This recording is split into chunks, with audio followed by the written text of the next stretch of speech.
Everybody asking how we doing, say we good. Don't need no one to tell me how to live just like they would. It ain't their business, but they in it, I don't know why. Revolved around my life after I found another.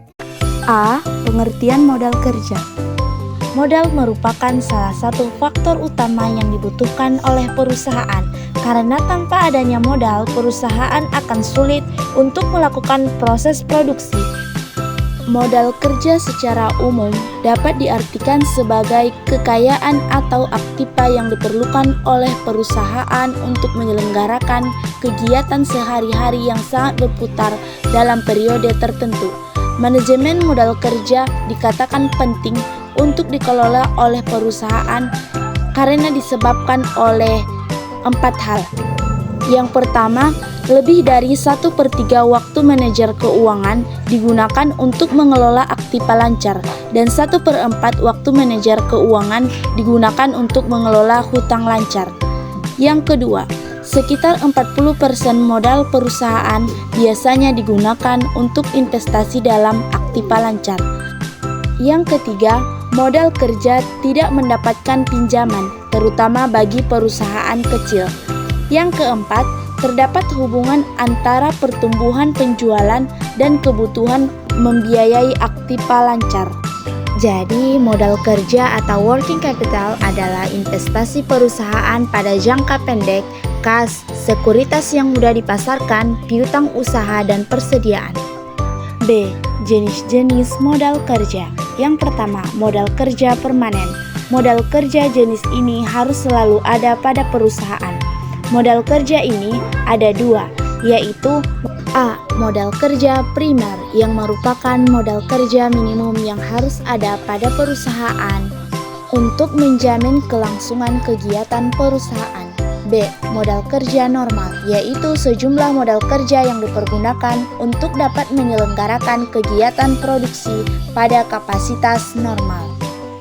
Jenis yang kedua yaitu modal kerja variabel. Modal kerja yang dibutuhkan pada saat tertentu dengan jumlah yang berubah-ubah sesuai dengan perubahan keadaan dalam satu periode. Modal kerja variabel dapat dibedakan menjadi 3 jenis, yaitu yang pertama, modal kerja musiman. Modal kerja musiman merupakan modal kerja yang jumlahnya berubah-ubah karena pengaruh musim. Contohnya, modal kerja yang dipergunakan untuk dapat menjalankan pabrik gula. Pada saat panen tebu, maka dibutuhkan modal kerja yang cukup besar. Yang kedua, modal kerja siklis. Besarnya modal kerja berubah-ubah disebabkan oleh perubahan permintaan produk. Jumlah modal kerja berubah-ubah sesuai dengan keadaan perekonomian. Dan yang ketiga, modal kerja darurat. Modal kerja darurat merupakan modal kerja yang besarnya berubah-ubah karena adanya keadaan darurat yang tidak dapat diduga sebelumnya. C. Kebijakan investasi dan pembiayaan modal kerja. Alternatif kebijakan investasi ada 3, yaitu yang pertama, kebijakan modal kerja yang longgar adalah kebijakan yang menghendaki terjadinya kas, sekuritas, dan persediaan dalam jumlah relatif besar dan berupaya menggalakkan penjualan dengan kebijakan penjualan kredit yang longgar sehingga menimbulkan banyak piutang usaha. Yang kedua, kebijakan modal kerja yang ketat adalah kebijakan yang berupaya meminimumkan jumlah kas, sekuritas, persediaan, dan piutang usaha perusahaan. Dan yang ketiga, kebijakan modal kerja moderat. Di antara kedua kebijakan modal kerja yang ekstrim tersebut, terdapat kebijakan yang moderat. Beberapa alternatif kebijakan pembiayaan modal kerja yaitu A. Pendekatan self-liquidating adalah kebijakan pembiayaan yang menyelaraskan atau menyamakan saat jatuh tempo aktiva dengan kewajiban. B. Pendekatan agresif atau non-konservatif adalah kebijakan perusahaan membiayai kebutuhan musiman dan sebagian dari kebutuhan tetapnya dengan dana jangka pendek dan sisanya merupakan kebutuhan permanen dengan dana jangka panjang.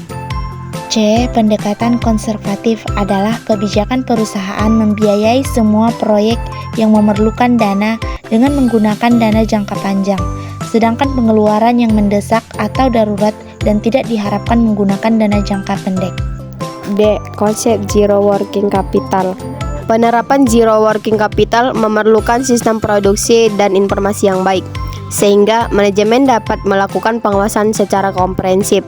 Sistem informasi itu diperlukan agar pesanan dapat dikirimkan ke pabrik secara cepat. Kemudian, fasilitas produksi yang fleksibel, segera melakukan perencanaan produksi dan menyelesaikan produksinya tepat waktu, mutu, dan jumlah.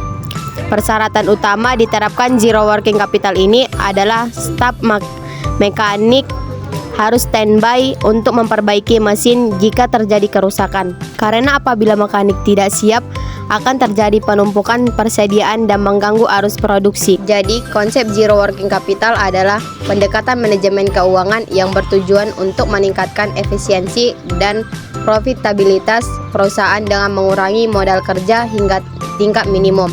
Dengan perencanaan dan pelaksanaan yang matang, zero working capital atau dapat menjadi strategi yang efektif untuk mencapai keunggulan kompetitif.